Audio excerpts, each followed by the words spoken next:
सोनू और राहुल एक मिल में काम किया करते थे।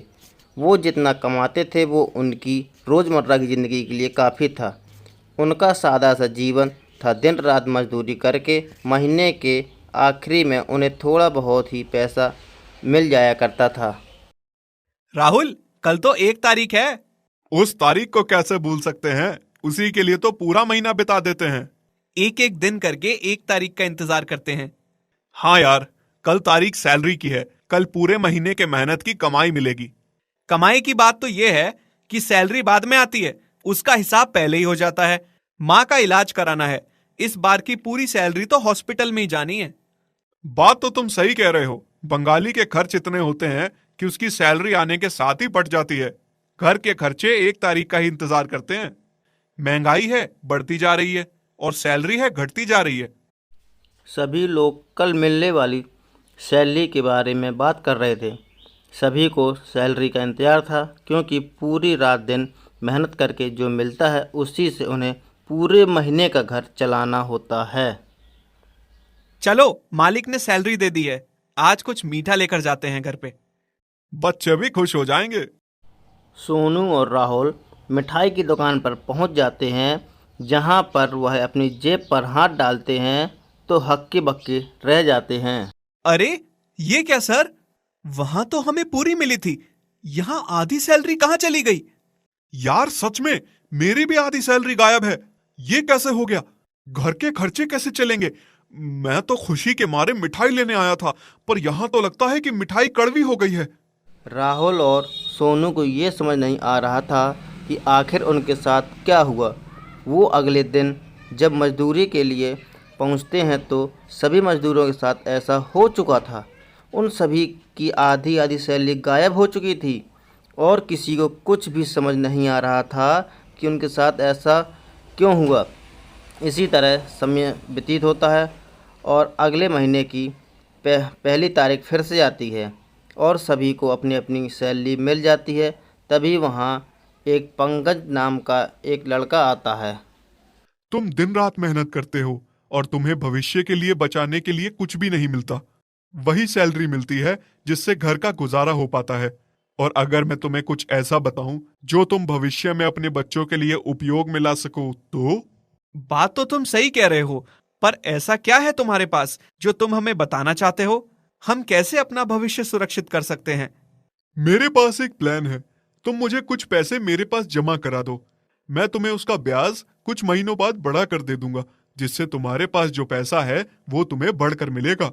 ये है तो बहुत अच्छा प्लान। अगर हमारा पैसा बढ़कर मिले तो इससे अच्छी बात और क्या हो सकती है।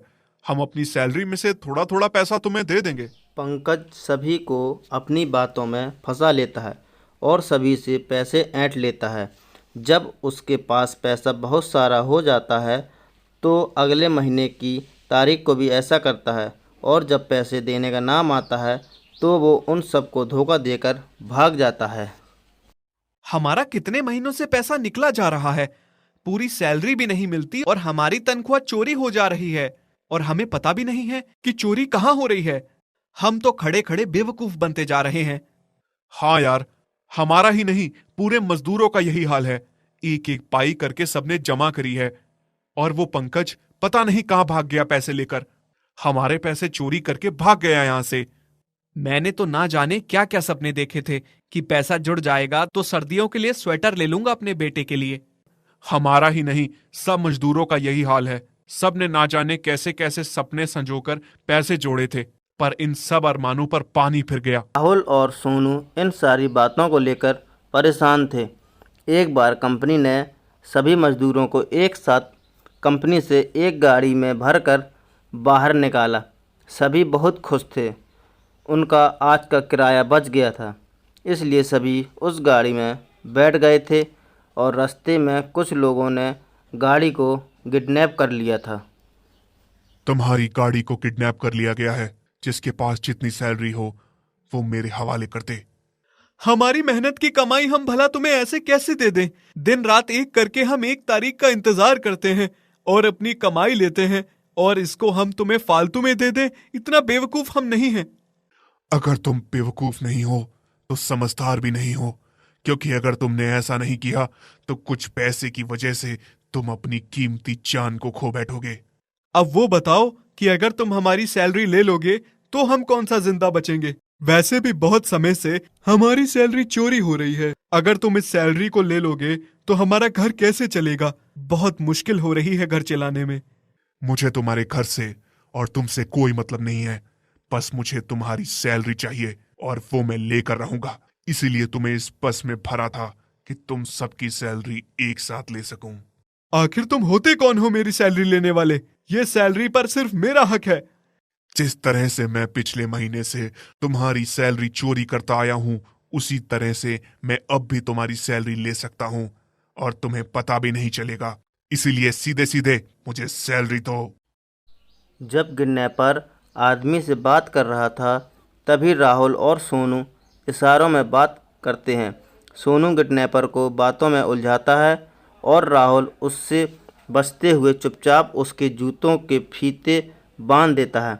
वहीं सोनू उसको चलने के लिए उकसाता है और वह जैसे ही चलता है तो वह ज़मीन पर धड़ाम से गिर जाता है और उसके हाथ से बंदूक भी छूट जाती है, जो कि सोनू पकड़ लेता है।